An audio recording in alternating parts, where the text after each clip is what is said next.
myself. So I call myself a business psychologist. I'm a business psychologist, I'm an entrepreneur, I'm an author, and I'm a co-founder of an organization called Strengths Partnership.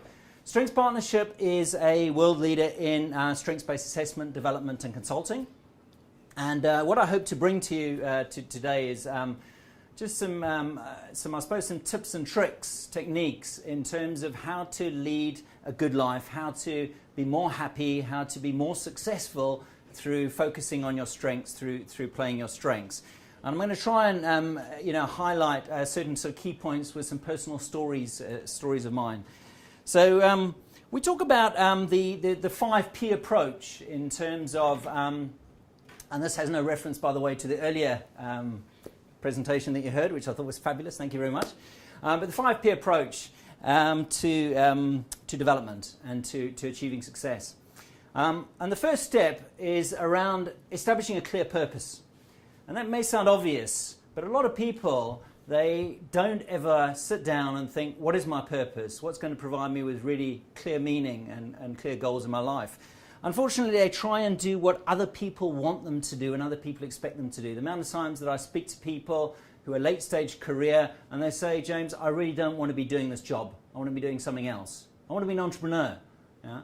Or I want to be a singer, or I want to be a dancer, or whatever the case may be.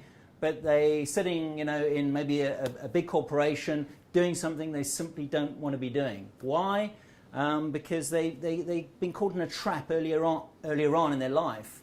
They've done what maybe their parents have done, or they've done what their peer group have done, or they've done what is important in terms of getting short-term rewards and gains, getting more money, getting more material possessions. So they've done the wrong thing and they've got trapped and they've got stuck. And so what I would urge you to do is sit back and take time out, if you haven't already, and reflect, what do I really want to be doing? What is my purpose in life? What's going to provide me with really clear meaning in my life moving forward? Carl Rogers, of course, the great psychologist, talked about the importance of really identifying your underlying potentiality, and said that all people, all of us human beings, we have a genetic blueprint, and that genetic blueprint offers us huge potential, but it's important to discover that potential. And of course, he wasn't the first person that said that, because that was said by Aristotle many thousands of years before that. So clearly it's really important to establish what our purpose in life is, what our core goal in life is. The second point, really, really important, and I'm going to talk a little bit more about this point, is around passion. And passion is about loving what you're doing every day and making sure that you are focusing on your clear strengths. Now let's just talk a little bit more about that. Steve Jobs very famously said, don't waste your life doing something that other people want you to do. Follow your heart, have the courage to follow your heart and follow your intuition, and do what you love to do.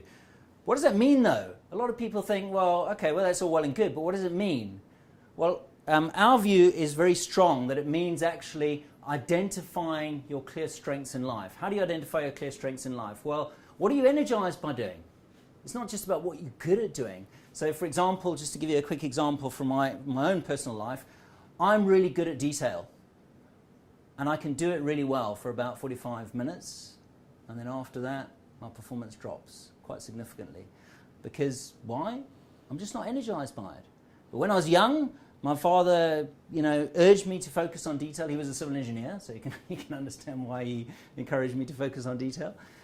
He thought it was really important for me to, pay attention to detail, achieve high quality in life, and so on. And he thought that through focusing on detail, that's a way that I would achieve high quality. But it didn't energize me. And so that's a really important distinction.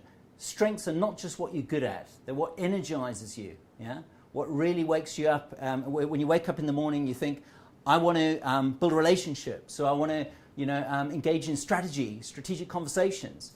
Or I want to demonstrate compassion and empathy with people and do something altruistic in the world. Yeah?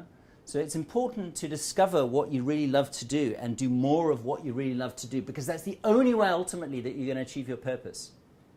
So the passion is really important. The third element is perseverance. And perseverance is about remaining sort of committed, remaining focused, despite setbacks, being resilient, being clear about what it is you want to do, and being clear about why you're doing it. So it's about the why, and staying positive, having that positive belief. If you have positive belief, the positive belief will translate into positive action, and if you act positively, that will translate into positive emotion, not just for yourself, but the people around you as well. So the perseverance and the staying focused over time is really important. And all great people, whether it's a great business person, a great performing artist, or great athlete, we work with some really great athletes as well. They stay focused, they persevere, they're determined. They know what the ultimate objective is. Which relates to the next P, which is around practice. And we know, the experts all concur now, the neurologists, the psychologists, the sociologists all concur that to achieve mastery and excellence at anything requires about 10 to 15,000 hours of practice. Yeah? So why waste your time trying to become an all-rounder? None of us are all-rounders. We've all got great strength and we've all got great vulnerability. So what we need to do is spend the majority of our time focusing on our strengths, building out our strengths, and loving what we do. So that practice point is really important. I don't know anyone who's become an overnight success. And I'm sure you don't either. All the great people, the people who have achieved excellence and great success in life, they work hard. They make a lot of sacrifices. You look at somebody like Nelson Mandela, one of my great heroes, somebody who's inspired me significantly personally. He sacrificed his family on many, many occasions to change South Africa and to bring positive change in the world. So case in point, similarly with Churchill, similarly with all the great leaders, they make great sacrifices. So it's important to understand what you want to do and what sacrifices you're willing to make in order to achieve that.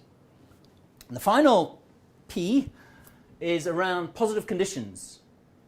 And what I mean by positive conditions is what's really important is that you put yourself in situations that draw out your strengths, they draw out the best in you.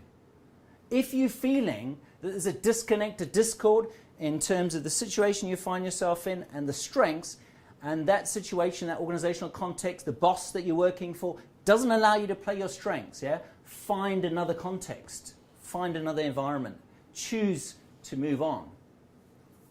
And clearly, what's important is that you need to take that decision in a measured, considered way, but it is not to leave those conditions as negative conditions. Yeah? Because if you continue to live with that condition, it'll weigh on you heavily and it'll just pull you down. Yeah? So change that situation. If you're finding that you're spending your time, for instance, with people who are sapping your energy, draining your positive energy, find people who give you energy. Yeah? We talk a lot about energy management in our practice.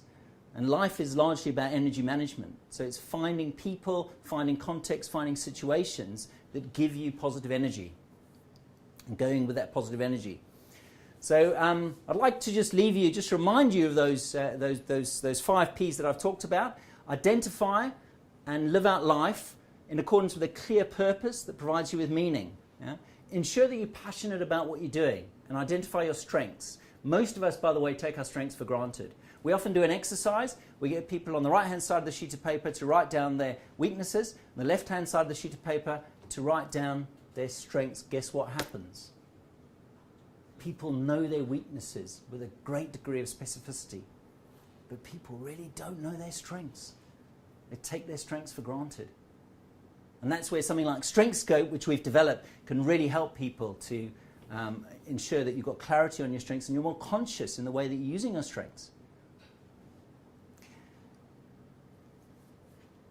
After passion, of course, we've talked about passion, perseverance. So it's important that you persevere. It's important that you remain focused on your clear goals and remind yourself on a regular basis, on a daily basis if you can, and what those clear aspirations are. Yeah? Don't get caught up in the pleasure principle, and start, just engaging in short-term kind of pleasures and, sort of material extrinsic rewards. It's important to focus on clearly your main purpose and persevere around that purpose. And then practice, and then obviously find those positive conditions that are going to draw out the best in you. Thank you very much.